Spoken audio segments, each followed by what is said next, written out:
Apple has done it again with the MacBook Pro 16-inch M3 Max. While it retains the same fetching design and gorgeous mini LED display as the previous M2 Max model, this premium laptop's performance is currently second to none. The steep $3,499 starting price stings, but professional creatives and even gamers will get their money's worth.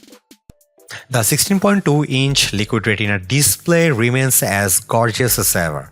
Not only is it bright and colorful, but its 120Hz ProMotion refresh rate makes everything run smoothly, especially games. As before, this is hands down one of the best laptop displays out there. The latest trailer for Monarch Legacy of Monsters looked incredible on the 16.2-inch display. I was especially impressed by the amount of details seen on the various monsters, including the big guy Godzilla. Most of the trailer is dark, but everything appeared crisp and clear. The final shot of Godzilla roaring in a desert during the day was nice and bright thanks to the XDR display. Our lab tests confirm my experience with the 16-inch MacBook Pro's panel.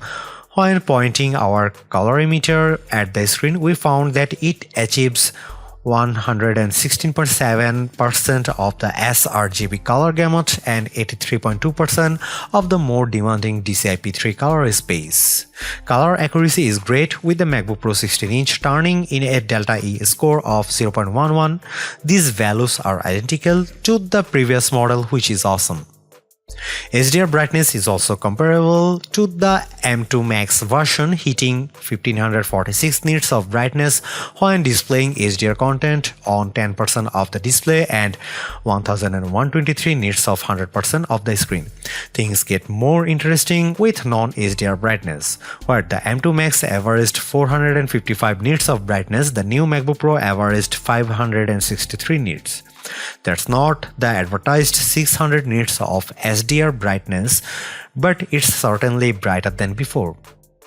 How does the 16-inch MacBook Pro's display stack up against competing notebooks? The display on Apple's laptop gets brighter than both the Samsung Galaxy Book 3 Ultra and the latest Dell XPS 15 OLED.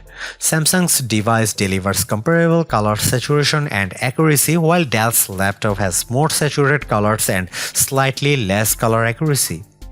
The 6-speaker sound system made my ears happy thanks to the rich, deep sound quality. Roaring monsters and booming explosions in the Monarch trailer sounded cinematic, with even small details coming through clearly. The detuned guitar riffs in Nevermore's Enemies of Reality sounded appropriately bassy. Overall, the laptop's speakers deliver excellent sound on podcasts, movies, and music. Port selection remains the same as the two previous 14 and 16-inch MacBook Pros. You will find 3 Thunderbolt 4 USB-C ports, an SD card slot, and an HDMI port. There's also a headphone jack and a MagSafe port. The latter is still one of my favorite features on the redesigned MacBooks released in the last couple of years. The HDMI 2.1 port supports up to 8K resolution on an external monitor at 60Hz. Conversely, you can connect to a 4K display at up to 240Hz. The M3 Pro chip can support up to 2 external displays, and the M3 Max chip can manage up to 4 displays. Let's get to the juicy part, performance. While the M2 powered laptops we have reviewed certainly offered more power than their immediate predecessors, the jump wasn't as spectacular as when Apple moved away from Intel Silicon. Even if the M3 bump isn't as significant as that seminal moment, the jump from M2 to M3 is still remarkable. This is especially true for the 16-inch MacBook Pro kitted with the M3 Max chip. As expected, the new MacBook Pro had no trouble handling my everyday workflow, which usually consists of multiple open tabs. Even when I had upward of 30 open tabs with a YouTube video playing in the background, the M3 Max powered laptop never broke a sweat. The MacBook Pro earns its Pro moniker when you are editing videos. To illustrate this, our video editors rendered the same 9-minute 4K video on the 16-inch MacBook Pro M3 Max laptop and an older 14-inch MacBook Pro with M1 Max. The M3 Max machine completed the task in less than 5 minutes, while the M1 Max laptop had barely rendered 50% of the video during the same amount of time. Our lab tests confirmed our anecdotal evidence. On Geekbench 6, which measures CPU performance, the MacBook Pro 16-inch with M3 Max notched a single-core score of 3200 and an incredible 21711 multi-core score. For comparison, its M2 Max predecessor scored 1993 and 15173 respectively on the same test. On Geekbench 5.4, the older M1 Max notched at 1781 and 12683 on the single or multi-core tests. In short, the M3 Max is roughly 20% faster than the M2 Max and 45% faster than M1 Max. In our Handbrake video transcoding test, the M3 Max driven MacBook Pro 16-inch transcoded a 6.5 GB 4K video to 1080p in 2 minutes 34 seconds. That's about twice as fast as the M2 Max, which needs 4 minutes and 03 seconds.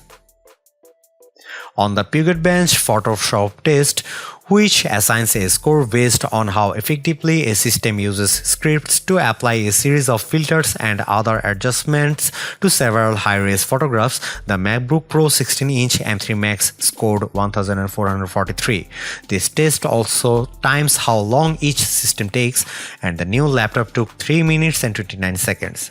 In contrast, the M2 Max version of the laptop scored 1218 and took 3 minutes 54 seconds.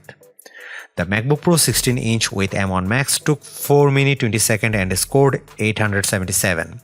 As for the Galaxy Book 3 Ultra, it lagged far behind with a score of 822 and a time of 6 minutes 1 second.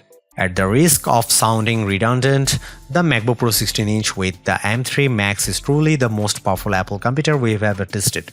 As my review demonstrated, this spaced-out laptop not only beats its predecessors but also smokes comparable Windows laptops.